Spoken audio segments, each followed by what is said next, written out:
Street vendor police 2014નો અમલ હોંકિંગ ઝોનના થાય ત્યાં સુધી લારી ગલ્લા પથારાવાળાને જાહેર હેરાન ના કરવા બાબત વર્ષ 2024થી વડોદરા મહાનગરપાલિકા અને ગુજરાત રાજ્યમાં ભાજપનું શાસન છે. લોકોને રોજગાર પૂરો પાડવામાં નિષ્ફળ નીવડે છે. રોજ કમાઈને રોજ ખાનારા લોકોની સંખ્યા દિવસે ને દિવસે વધતી જ જાય છે. એક બાજુ પીએમ સ્વયં નિધિના નામે આવા ગરીબ લોકોને 10,000ના પ્રારંભથી રેગ્યુલર હપ્તો ભરે તો 40,000 સુધીની વગર વ્યાજની લોન આપવામાં આવે છે. આના ચેક લેવા કલાકો સુધી સીએમની રાહ જોઈને નાગરિકો ઊભા રહેલા હોય છે. ત્યારે બીજી બાજુ જ્યારે પણ સીએમ પીએમ કે અન્ય કોઈ મોટા પદ ઉપર બેઠેલા રાજકીય લોકો આવતા હોય છે ત્યારે એક જ લોકો વડોદરા મહાનગરપાલિકાના અધિકારીઓ દબાણ ગણીને લારી ગલ્લા પથારી ટેમ્પા ઉઠાવી લેવામાં આવે છે. ત્યારે કોઈને દરરોજ કમાઈને દરરોજ ખાતા લોકોની દૈનિક હાલત જોવા મળે છે. આ બાબતે વધુ માહિતી આપતા પુષ્પાબેન વાઘેલાએ જણાવ્યું હતું કે આજે ગુજરાત સ્થાપના દિન, આજે શ્રમિક દિવસ. દરેક શ્રમ કરનાર વ્યક્તિઓને ખૂબ ખૂબ શુભેચ્છાઓ પાઠવીએ છીએ. એમના થકી જ આ દેશનું કલ્યાણ થતું હોય છે. આવતીકાલે સીએમ સાહેબ આવવાના છે. ગુજરાતના સીએમ વડોદરાના આંગણે પધારવાના છે.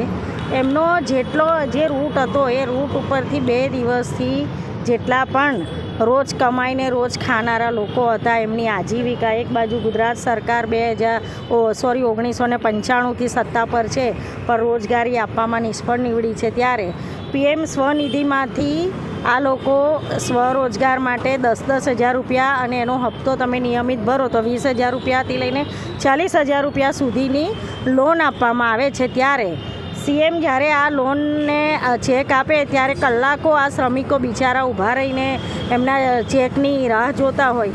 ત્યારે જ્યારે સીએમ આવવાના છે આવતીકાલે તો એ રૂટ જે છે એ રૂટ ઉપરથી જેટલા પણ રોજગાર મેળવતા લોકો હતા એમના લારી ગલ્લા પથારા ટેમ્પા તમામ 2 દિવસથી વડોદરા મહાનગર સેવા સદને લઈ લીધું છે અને એને દબાણ સમજીને લઈને મૂજ મોવડા આગળ જઈને ખડકી દીધેલું છે.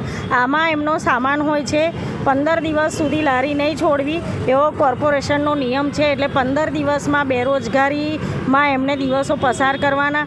ત્યારબાદ જેટલું મોટું કેબિન એટલા પૈસા, એ રીતે જે ઠરાવ કરેલો છે કોર્પોરેશનના એ ઠરાવ પ્રમાણે પૈસા ભરીને કોર્પોરેશનમાં પૈસા ભરવાના. મૂજ મોવડા ત્યાં સામાન લેવા જવાનું, એમનો સામાન ભાડે વાહન કરીને પોતાના સ્થળ સુધી લાવવાનું. એટલે એકંદરે આપણે એવું કહીએ કે આજે શ્રમિક દિવસ છે ત્યારે મેં મેયરશ્રીને રજૂઆત એવી કરી છે કે જ્યારે વીવીઆઈપી સરકારી લોકો આવવાના હોય એ રૂટ ઉપર જો તમને લારી ગલ્લાવાળાઓનું એમનું તમને કંઈ દબાણ દેખાતું હોય તો તમે એમને કહી દો 2 દિવસ એ લોકો એમના આવવા જવાના સમય દરમિયાન એ લોકો જાતે ખસી જશે.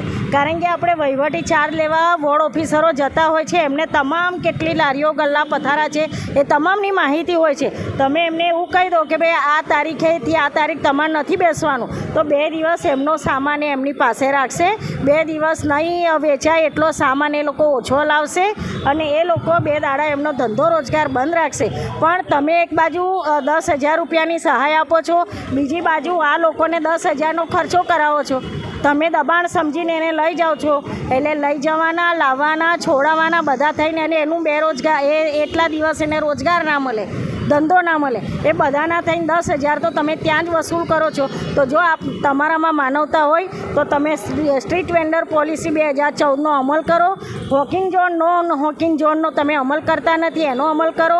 અને જ્યાં સુધી તમે આ ના કરીશો ત્યાં સુધી જે પણ કંઈ સરકારી વીવીઆઈપી આવતા હોય એટલા દિવસે તમે એમનો જપ્ત કરવાના બદલે તમે એમને સૂચના આપો કે તમે 2 દિવસ ખસી જજો.